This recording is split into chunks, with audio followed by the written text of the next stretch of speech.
చేపల వేపుడు మనం ఎప్పుడు చేసుకుంటూనే ఉంటాం కదండి. అదేవిధంగా ఎప్పటిలాగా కాకుండా ఒక్కసారి ఈ విధంగా చేసుకొని చూడండి. డబల్ మసాలాతో మంచి ఫ్లేవర్తో ఎంత బాగుంటుంది ఫిష్ ఫ్రై.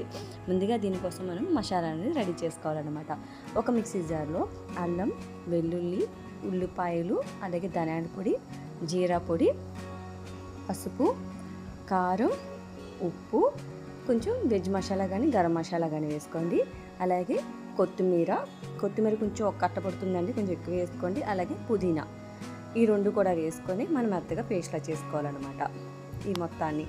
ఇప్పుడు నేను బొచ్చు చేప తీసుకున్నానండి. నేను 1 కేజీ వరకు తీసుకున్నాను ఈ చేప ముక్కలు.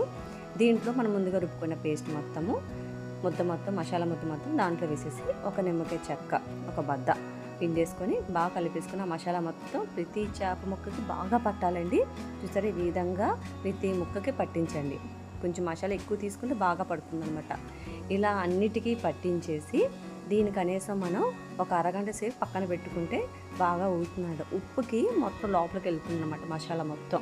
ఇలా పక్కన పెట్టేసుకుని ఒక హాఫ్ అన్ అవర్ తర్వాత ప్యాన్లో ఆయిల్ మరి మనం డీప్ ఫ్రై చేయక్కర్లేదండి. సో కొంచెం ఆయిల్ వేసుకొని సరిపోతుంది.